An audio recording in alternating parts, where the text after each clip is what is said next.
ఇండ్లకు మస్తు మంది సూటి పెడతారు, అందిన కాడికి దోసుకపోతారు. బంగారం దుకాణాలకు కన్నాలు పెట్టి నగలన్నీ ఊడ్చుకపోతారు. ఆడోళ్ళ మెడల చైన్లు గుంజుకపోతారు. ఆఖరికి దేవుళ్ళని సుతా ఇడిచిపెట్టకుండా దోసుకపోయే దొంగన్నలు సుతా బొచ్చెడు మంది ఉంటారు. ఇట్లా ఎవ్వలకు తోసిన కాడాలు పంతనం చూపిస్తారు, కావలసినే కొట్టేస్తారు. దొంగతనాలు మస్తు మంది చేస్తారు, కానీ దోషిన సొమ్ము అమ్ముకున్నప్పుడే కదా చెమట తీసినందుకు ఫలితం దక్కేది. ఆడీడ అమ్ముతే దొరుకుతాం అనుకున్నారో ఏమో, ఖతర్నాక్ ఇకమత్ చేసిండ్రు ఇల్లు.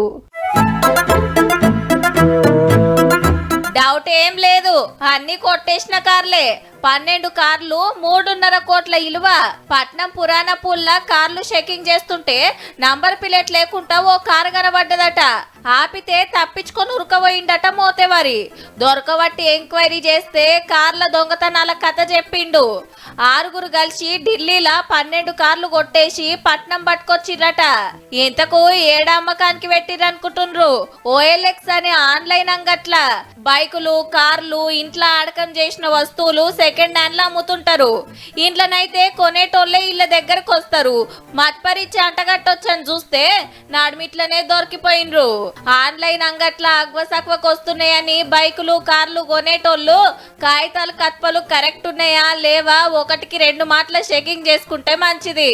లేదంటే ఉత్త పుణ్యానికి దొంగ బండ్లకు కట్నం చదివించిన కథ అవుతుంది మళ్ళా.